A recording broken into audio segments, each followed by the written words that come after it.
네, 말하반 여러분 안녕하세요. 오늘은 많은 분들이 문의를 주셨던 사법통역사 아랍어 자격증과 관광통역 안내사 아랍어 자격증을 좀 비교를 해드리는 시간을 가져보려고 합니다.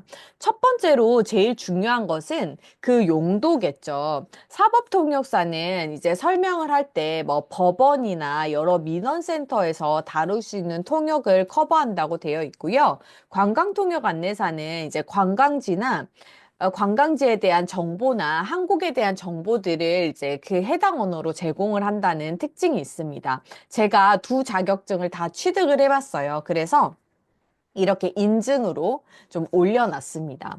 자, 이제 큰 차이점이 하나 있는데요. 저는 여기서 제일 중요한 게 뭐냐면 이 자격증을 통해서 내가 아랍어를 얼마나 잘 할 수 있는지를 표현할 수 있는 거, 증명할 수 있는 게 가장 중요한 것 같아요. 사법통역사 자격증 같은 경우에는 한국자격교육협회라는 곳에서 민간 기관에서 발급하는 자격증이고요.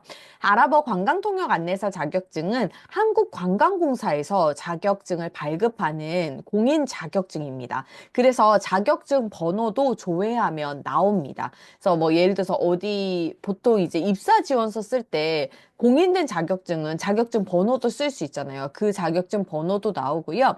그리고 관광통역 안내사 자격증과 함께 국외 여행 인솔자 자격증도 저는 동시에 발급을 받았습니다. 그런 차이점이 있다라고 생각을 해주시고요.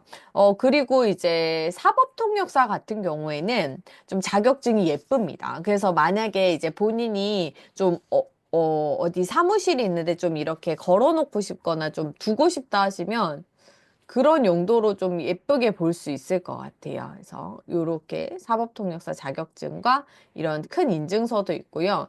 자격증을 취득하면 이렇게 뭐 교육 관련된 자료도 좀 보내줍니다. 제 생각을 좀 말씀을 드리면, 네. 관광통역 안내사의 목적은 관광통역 안내사는 외국인 관광객을 대상으로 여행과 관련된 정보를 제공을 하고, 그리고 문화 역사적인 배경을 설명하는 전문가이다. 그래서 외국인 관광객을 안내하는 일을 할 수 있다라고 되어 있는데 원래 공식적으로 관광통역 안내사 자격증이 없이 관광지에서 가이드 활동을 하는 것은 불법입니다. 많이 잡지는 않지만 불법이에요. 그래서 최근에 예를 들어서 엄청 그 메이저인 언어권들은 이건 예입니다. 예를 들어서 이제 중국에서 많은 관광객들이 왔는데 중국어 자격증이 없는 뭐 중국 사람들이 막 가이드 활동을 할 수도 있죠. 그럼 그게 이제 관광경찰한테 잡힐 수도 있기 때문에 시팅 가이드라는 것도 있었어요. 그게 뭐냐면 자격증이 있는 사람이 이제 가이드는 하지 않고 함께 동행을 해주는 것이죠. 그래서 그런 것도 있는 것으로 알고 있습니다. 그리고 뭐 여러 언어 능력이나 뭐 시험 과목이나 이런 게 있는데 이거는 제가 관광통역 안내사 설명에 대한 영상을 또 해놓은 게 있으니까 그걸 참고해 보시면 좋고요.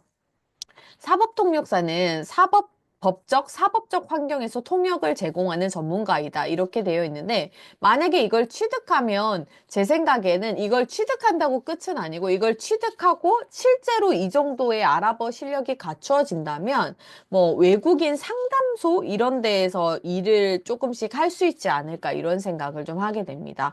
사실 이 자격증을 취득했다고 해서 당장 경찰 조사, 검찰 조사, 뭐 이런 거를 할 수 있을지는 저는 잘 모르겠습니다. 그래서 저는 이런 시험을 다 봤어요. 필기시험, 법학, 뭐 통역학, 법적 언어 및 절차에 관한 지식, 뭐고 그냥 근데 다 컴퓨터로 봤습니다.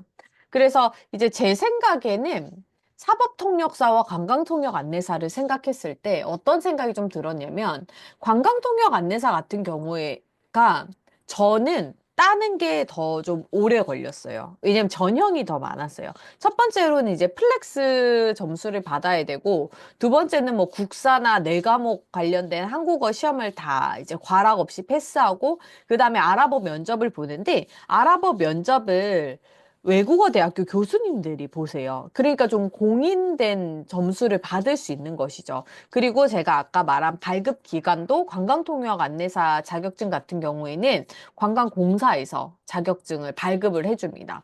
그런데 이제 사법통역사 같은 경우에는 제가 시험을 온라인으로 봤어요. 온라인으로 보는데 그 시험 문제가 막 그렇게 쉽지는 않았거든요. 예를 들어서 뭐 9시 30분까지 뭐 법원으로 출두하세요. 뭐 이런 류의 문장들, 이거보다 더 어려운 문장들이나 이런 것들이 뭐 잘못하면 뭐 30일 동안 구금될 수 있습니다. 이런 문장들을 한아로도 써보고 아한으로도 써봐라 이렇게 하는데 근데 제가 제일 궁금했던 거는 이 시험에 대한 심사를 누가 할까?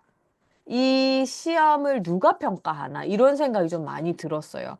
그래서, 여러분들께서 만약에 이 사법통역사 자격증을 하나의 스펙으로 쌓고 싶으시다면, 이 통역사 자격증과 함께 좀 공인된 자격증을 같이 한번 따시면 어떨까라는 생각을 합니다. 일단 내가 아랍어를 전공하지 않은 상태라면 좀 내가 아랍어를 할 수 있다는 걸 표현할 수 있는 자격증이 저는 관광통역 안내사라고 생각해요. 왜냐면 플렉스 점수를 통해서 듣기와 독해 능력을 좀 이렇게 증명을 할 수 있고요. 그 다음에 면접에 패스했다는 것은 아랍어로 어느 정도 말을 할 수 있다는 거거든요. 그래서 국내용으로는 관광통역 안내사 자격증을 따시고 사법통역사 자격증을 따시면 조금 밸런스가 맞을 것 같고, 만약에 나는 해외용이다. 이렇게 하면 OPI, 아랍어 OPI를 응시를 하셔서 그 레벨 점수를 받으시는 것을 좀 추천을 드립니다.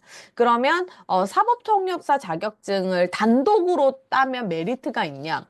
그것은 사실 잘은 모르겠어요.